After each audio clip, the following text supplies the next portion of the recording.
How's everybody doing? Welcome back to another episode of the Banker Next Door. I'm your host, Dr. Joe Berquist. Today, I wanted to start off with some big news that happened this week, and that is the world of realtors is about to get turned on its head. You had the NAR, which is the National Association of Realtors, came out with a huge settlement. Basically, it came out last weekend, and then it's been the kind of talk of the U.S. real estate industry this week. Plethora of articles out there about this whole situation, and I'm going to bring a couple in here right now so we can kind of go through this a little bit. So, basically, the first article here, I've got a couple articles here from the Philadelphia Business Journal, and I got a couple of articles here from the Wall Street Journal. And so the first one I wanted to look at here, this is called Seismic NAR Lawsuit Settlement Will Transfer Home Buying Industry. So many have predicted that this will mean that lower commissions and fewer total agents. So, and then just to read a comment in here. So I'm confident that if the buyer is paying the commission, the amount will be more heavily negotiated and will be reduced. Realtors, though, may now require some payment up front from the buyer since there will be increased uncertainty about how they will ultimately be paid. We are still in a seller's market, so I can envision some sellers not being prepared to pay the buyer side agent or limiting the amount they will pay. The question then is whether the buyer has the resources to pay the buyer's portion of the commission. But ultimately here, the industry will inevitably change. The industry will be in transition as everyone digests the settlements and market forces begin working. I think we will begin to see some creative buyers, agents arrangements that may have been harder to get transaction on before, but these changes won't happen overnight, and I anticipate a certain amount of uncertainty for the coming months. MLS, which is multiple listing services, rules will need to be changed, agreements will have to be modified, business practices reconsidered, and mortgage underwriting adjusted. So, there's a lot to unpack there. So let me kind of take a step back for a second and kind of explain what is going on here. So, and it's kind of hard here because again, I'm in Pennsylvania. A lot of other people, I can't necessarily speak to how real estate works in all other 50 states around the U.S., but I think the main gist of it is something similar. So, you have realtors, right? You have two realtors. They're both, real estate agents that are both members of the National Association of Realtors. So they're realtors. You have somebody representing the seller and somebody representing the buyer. Now, what happens in the real estate transaction is that the fees, which generally are about 5 to 6% commission fees, those commission fees get paid by the seller. So at closing, the seller pays that, say, 6% commission fee. The fee goes to their seller's agent, and then that seller's agent, as per the contract, agrees to pay half of that, or 3%, to the buyer's agent. And that's all part of the contract that goes in. It's all part of the sales agreement and everything. And then you have broker agreements that get signed and things like that. So that's traditionally how this has worked, where it's actually the sellers of the property that are paying the commission for the buyer. Thus, this is what has caused the issues, and this is what has raised the lawsuits that have come in. So if I can go to another, so here's another article. So this is called Realtors Reach Settlement That Will Change How Americans Buy and Sell Homes. So NAR agreed to abandon long-standing industry rules that have required most home sale listings to include upfront offer telling buyers agents how much they will get paid. Under a system in place for a generation, sellers have typically set buyers agent fees. Consumer advocates say the arrangement has prevented buyers from negotiating to save money and kept commissions in the U.S. higher than in most of the world. So in other words, so again, to get back to that point of like the way that the thing is structured. So I will also tell you that I've heard over the years, I've heard a number of realtors, there's a saying in the legal community that whoever pays you owns you. And what that means is basically whoever pays you is who you're ultimately, that's who you're working for, So the question always becomes from an ethics standpoint, well, if the buyer's broker is being paid by the seller and the seller's broker, then who are they really working for at the end of the day? Are they working for the buyer, or are they working for the seller and the seller's agent? So there's this, there's this give and take that goes on there.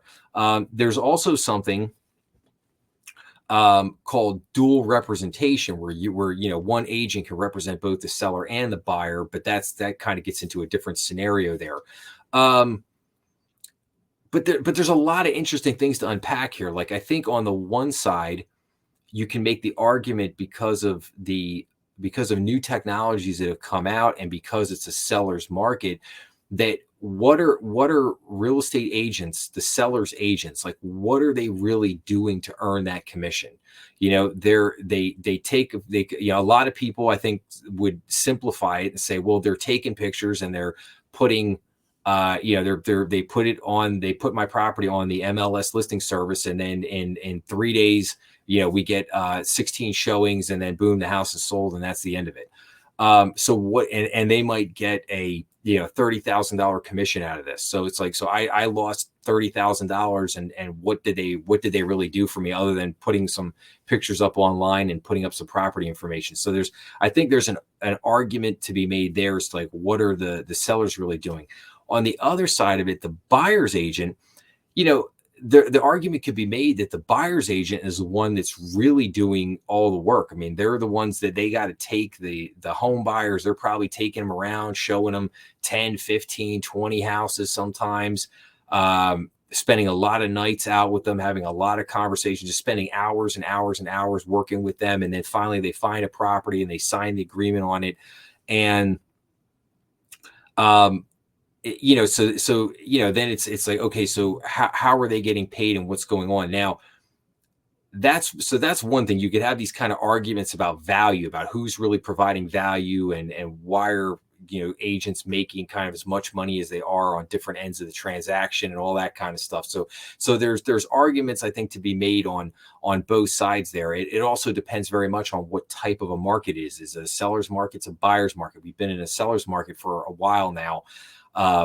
But things could shift. It becomes a buyer's market. And now a selling agent's got to do a lot of work to get that. They got to do a lot more work than normal to get that property sold. So there's a lot of things going on there. The other thing is, I think, just around with just the cost of buying a house, the settlement charges. So part of the reason, I think, why the broker's fees got pushed off on the seller is that the fees for the buyer in the transaction are already super high. They're paying real estate taxes. They're paying for the bank's fees for underwrite. You got to pay to underwrite the mortgage, and you got to pay for the title insurance. You got to pay for the cost of the appraisal. You got to pay for an inspection report. You've got you got to escrow like funds, like I said, for taxes and insurance and everything. So it gets very pricey. I mean, if you buy a $300,000 house, you could have settlement charges of $17,000, after all the costs are incurred, and that's on top of the 20% down payment that you got to put down on top of it. So I think that part of the rationale was like, oh well, we'll just push off this cost for the buyer's agent onto the sellers. And I think logically, at the same time, a lot of sellers are going, wait a minute, like, why am I paying for the buyer? Why am I paying for the buyer's agent? Like, why, again, I'm just selling my house. Like, I worked really hard to buy the house and take care of it and pay down the mortgage and put myself into a position where the house would appreciate and I would build equity in there. And now when I'm selling the house, I'm getting, I took it on the chin when I bought the house, and now I'm taking it on the chin when I sell the house. What sense does, what does that make? So I think one of the really interesting things for now, this lawsuit, there's a couple things going on here. First of all, this has to be, and it goes into this in some of these other articles here, like, the NAR settlement, here's what's about here's what to know about payouts for the commission settlement lawsuit. So first of all, a judge has to approve this. And then the money's going to get taken. It's going to be taken from NAR. They're going to put it into an account. And then if you are eligible, like if you bought a house, I think in the last, what was it? dating back, I think, to 2014. You're gonna be able to go on. There's gonna be a website. You'll be able to fill out a bunch of information and say, yeah, you're due to owe something. But then, the Justice Department could get in front of this. The lawyers are gonna make a huge chunk of money out of this. I saw in here they have legal fees. About $68 million are going to lawyers. And then the amount of money that gets in there might be adjusted. And then again, according to NAR data, roughly 5 to 6 million homes are sold every year, which could mean a large number of people vying for a relatively small pool overall. And it's going to take months. And then basically this stuff is supposed to kick in July of this year. So this spring selling season will be, normal as it's been. But then after July, a lot of this new stuff is going to start to kick in. And the question is, well, what's going to happen with buyer agents? Are buyers going to now have to sign different types of contracts or agreements with the buyer's agent, and basically have to agree to pay them X amount of dollars to show them properties and to perform certain services for them? Will you just pay the buyer's agent to just write you up an agreement of sale or review an inspection report or do other things? So I think you're going to have a lot of changes here. And then if we look at this article here, as spring begins, tide may be turning. And I'll find this for a second here. So, okay,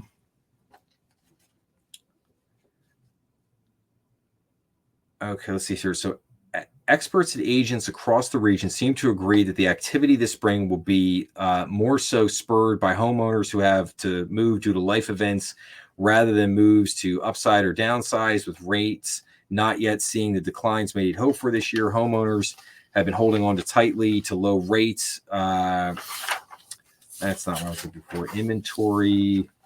All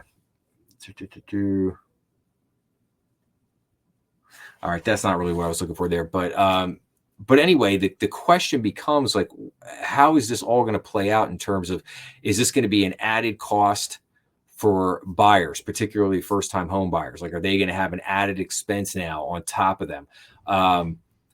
What's going to happen with the seller's agent? How is technology going to play into all this? And then the Realtors Association, they think that fees here could basically be cut.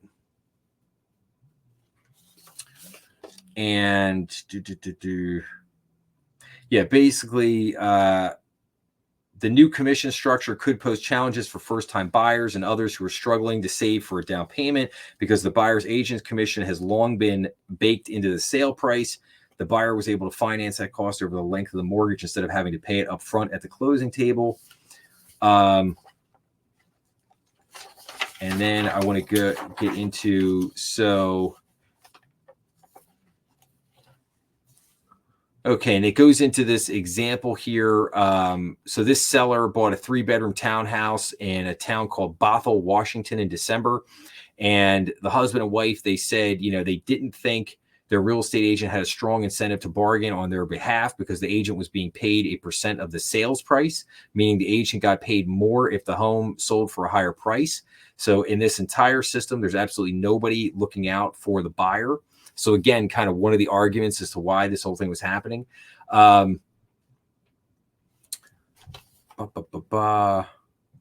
And it goes on to say here that it is possible that little will change for consumers in the near term, because many sellers are used to including the cost of a buyer's agent in their sale price. But over time, new brokerage business models could emerge that make it easier for buyers to choose low-cost options. But the thing I really wanted to say there is that obviously realtors are concerned that the number of realtors could dramatically decrease, and that the amount of the commissions could decrease. They're looking at this going, okay, there's like $100 million in broker commissions annually, and that could get cut by up to 30%, dramatically reducing the amount of commissions, and then thus it will reduce the number of realtors out there. I take a slightly different view on that. I actually think reducing the number of realtors would be a good thing. And I think a lot of people in the industry would agree. I think, one of the problems with real estate, with realtors in particular, is that pretty much it's the point of entry is so easy. And you don't really need to know anything to become a realtor. You go in, you go to a local real estate school, you buy the courses, you sit there for a couple months, you take a couple classes, and you pass the real estate test. And if you pass the test, then you go to a brokerage. The broker sees you pass the test, he signs off, and then boom, you pay the fee. Now you got a real estate license. And then most most brokerages, if they're retail brokerages, they'll make you join the statewide or the local realtors association. So then you pay the fees, you become a realtor, and and off you go. And the problem is that you have people that have been doing the job for decades, and maybe they've got a specialty with like luxury homes or rental properties or foreclosures or whatever the case may be. They've developed kind of a niche in that residential world, and they are very good at what they do. They're highly experienced. They're very knowledgeable. They know what they're doing. They generate a lot of sales, a lot of commission business, do a lot of stuff year in and year out. And and then you've got the realtor who's like, I hate to say it, but it's kind of like the part-time mom. The part-time mom who's just doing it on the side, who sells, 2 houses a year, or whatever, 3 houses a year, and not, they might have been doing it for a long time, but in terms of volume, deal flow, the number of transactions, the type of transactions they do, they're not generally overall highly experienced. So then the question is like, what are they really bringing to the table in terms of value, other than perhaps some kind of a personal relationship, or knowing, maybe it's a neighbor they help out, or a friend, or, a lot of times that's kind of the MO of what happens here. So, I don't know that the number of realtors being reduced is a bad thing, because I think what you would end up there at the end of the day is more competent realtors, people who are truly dedicated to the business, who are full-time working out there. They're working it every day. They get up there, have a lot more experience, and thus to become, more productive, just better at their job, better able to service you, to bring more value to the table. Because again, I mean, realtors do have a stigma, right? I mean, there's like, we've all heard the things over the years that, oh yeah, I put realtors right up there with used car salesmen, or maybe even below or maybe, realtors are even below used car salesmen. I mean, you hear all these kind of cliches, and there's you go online, there's, you'll find, millions and millions of stories, of the negative stories about people's interactions with unscrupulous realtors who've done different things or whatever. So again, yeah, I don't know that the shrinking of the number of realtors out there is a bad thing. I think it could actually be a good thing for the industry, and I think it could actually really help. I also think you could potentially see this shift in fees over time. Like, again, if you go to any seller and you say, hey, I'm going to reduce the amount of your closing costs, I'm going to put more money in your pocket at closing because you're not going to have to pay that buyer's agent fee. There's not a seller around that's going to sit there and go, oh, sure, yeah, oh, no, I really want to pay that buyer's fee at some point. Like, no, that could be depending on the size of your house. I mean, if you're selling a $500,000, $600,000, $700,000 house, I mean, my gosh, that could be another $15,000, $20,000 that you keep in your pocket. I mean, so that, I mean, it could become a sizable amount of money. So, so I think a lot of sellers over time are going to say, no, I don't want to pay that fee. Why should I pay that fee? I don't need to pay that. They're not going to want to do it. The buyers, if they have to pick up an additional fee, I think you're going to see other fees are going to change to kind of absorb that cost. Like, so in other words, something's got to give, because there's already so many costs on the buyer side of the transaction. You can't dump another giant, $10,000 fee on top of that, or maybe even more. It just makes, like I said, I use the example of a $300,000 you buy a $300,000 house, and it costs you $16,000. Now you dump a $10,000 buyer agent commission on it. Now it's $26,000 to buy that house. I mean, it just drives the unaffordability drives it right into the ground. So something's got to give there. I think something's going to have to shift and change over time, and it's going to be really interesting to see how this plays out. The other thing, and I'll leave on this, is that buyer commissions, if I could find it here, around the world are much lower than in the United States. Like the United States has some of the highest real estate commission costs in the entire world. I mean, it's pretty incredible. I didn't realize that, but I can't really find it here. But yeah, I mean, you compare us to like Europe, other places. I mean, we're charging 6%, and these other countries are charging 2%. So it's a giant. So I think we're primed to see a reduction in the overall, commissions that get charged. I think technology is going to play a role in that. I think the agreements, the way that this stuff works, is going to change. But just really, really interesting topic here. Really interesting topic, and I think it'll be really interesting to keep an eye on this. Obviously, if you're looking to buy or sell a house this year, just know that, if you can, try to do something in this spring selling season before all the new rules and everything kick in here in July. But yeah, I mean, we'll keep an eye on it and see what happens. But if you like this video, please make sure to like, share, and subscribe. I would be really interested on anybody's comments, particularly if you are a realtor out there. Please leave some comments below. I'd love to get the feedback from people in the real estate industry. See what your thoughts and what your comments are on this. And obviously, this is going to have an effect on bankers because obviously, a lot of bankers that do residential mortgages, it's going to have an effect on that. Could be some interesting things coming down the pike with that. If you got a mortgage banker out there working for a mortgage company doing different things, so it is going to have an effect very much on the banking world and how residential transactions are financed and so on and so forth. So, but anyway. Thanks for joining. I hope you love this thing. Like I said, make sure to like, share, and subscribe, and I will be back again real soon. See everybody later.